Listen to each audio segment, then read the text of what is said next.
I am Omega Pax. I am the last of the Cybertronian historians.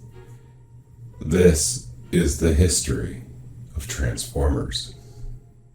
SUPERION is the combined form of the Aerialbots: Silverbolt, Air Raid, Fireflight, Skydive, and Slingshot. In his combined form, his thought capacity is reduced to two things: destroy the Decepticons and protect the humans. Because of this, he sometimes has difficulty accepting new situations. In all continuities, he is depicted as being the chief rival and equivalent of Minister. However, this makes more poetic than literal sense, as real-life scale differences between their component vehicles would suggest a rather drastic disparity in actual stature. Silverbolt showed the rest of the Aerialbots how Sparkplug was able to disregard his fatigue out of concern for Omega Supreme's well-being, thus demonstrating to his teammates that humans were worth saving. With that knowledge, the Aerialbots joined the Autobots in a battle against Megatron's Stunticons. The Decepticon leader, seeing his new warriors being outmaneuvered, ordered them to merge and form Minister.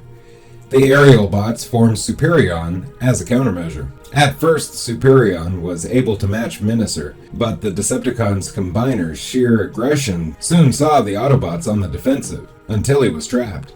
As Minister moved in for the kill, the newly repaired Omega Supreme suddenly appeared and started helping SUPERION get free. Together, they defeated Minister and sent the Decepticons into retreat. Sometime afterwards, on Cybertron, SUPERION had to fight against a damaged Guardian robot, whose immense strength pinned the Autobot down until he managed to knock the drone into the sky, destroying it.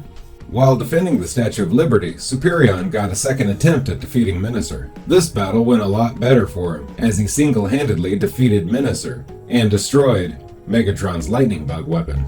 A battle in the Middle East pitted SUPERION against Bruticus. They were evenly matched, but SUPERION won by separating just as Bruticus challenged him. SUPERION played a key role in 2006, when he and a small group of Autobots traveled back in time to the war between the Cybertronians and the Quintessons, and helped a robot rebel leader named A3, the young Alpha Trion. Much later, SUPERION battled the Quintessons in Junkion's airspace, as the five-faced aliens were attempting to reclaim one of their journals from the planet of Junk. Although the Quintessons nearly defeated SUPERION with their cruiser's pressure field, he was able to break through it with the shoulder cannons and caused an overload to the Quintessons' internal defense systems and severe damage to their ship, which forced them to retreat. However, the aftershock of the resulting explosion also severely damaged SUPERION himself. He was later rescued by Skylynx and returned to Cybertron for repairs, where he related his findings on Junkion to Ultramagnus and Rodimus Prime. SUPERION was also part of the assault force assembled to retrieve the body of Optimus Prime from the laboratories of Jessica Morgan's father, Dr. Mark Morgan. He would be only the first of many Autobots infected by the Hate Plague, which resulted in him severely injuring several non-infected Autobots, before also infecting Defensor. At a certain point, the Aerialbots tried to stop the Decepticons from stealing the key to the plasma energy chamber, but they were easily taken down when Galvatron orders a certain one-mech army to attack. Silverbolt's character is defined by his extreme fear of heights and his refusal to bow to it. He constantly struggles to protect the image of a brave, determined soldier to hide his fear from others. Optimus Prime named him the leader of the Aerialbots in hope that worrying about them would give him something else to focus on besides his own phobia. This has proven true, but not surprisingly, the mature, responsible Silverbolt makes an excellent commander. Air Raid. Some might call Air Raid reckless, the way he drives out of nowhere, charging enemy units head-on. Air Raid would laugh at that.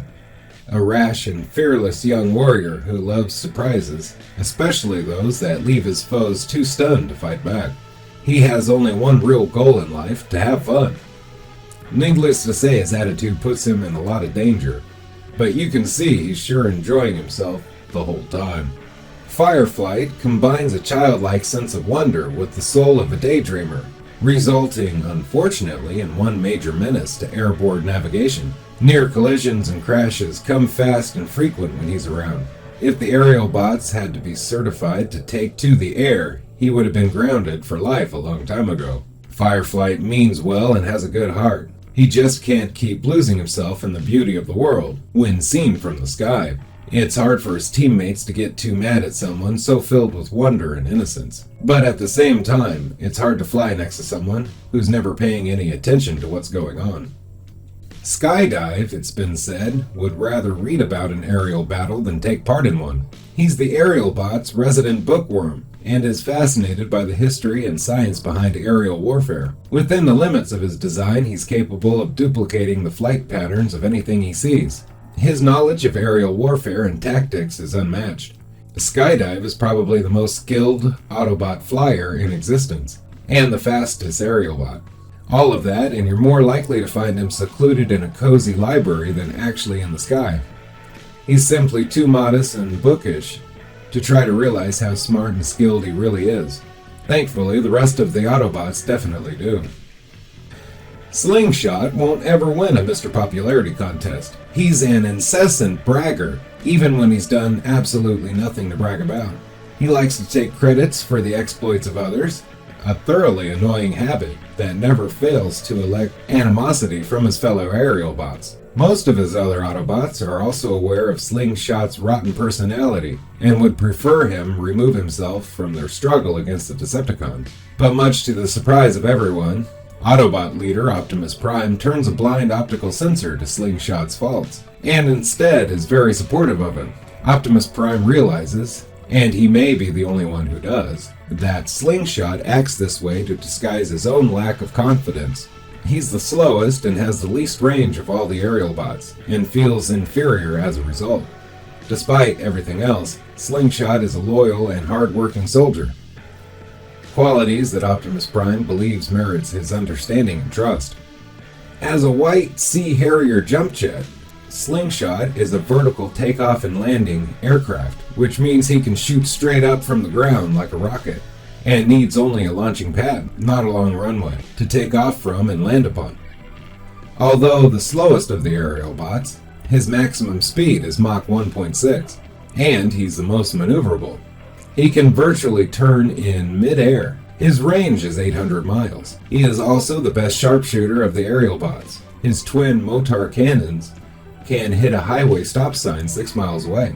In robot mode, he uses with extreme accuracy a neutron rifle, which shoots packets of neutrons at 200 rounds per second, a shot barrage that can level a city block.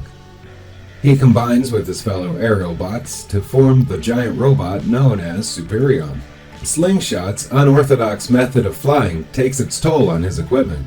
He requires 50% more maintenance than his fellow Aerialbots. Their dislike for him often results in their leaving him behind in dangerous situations to fend for himself.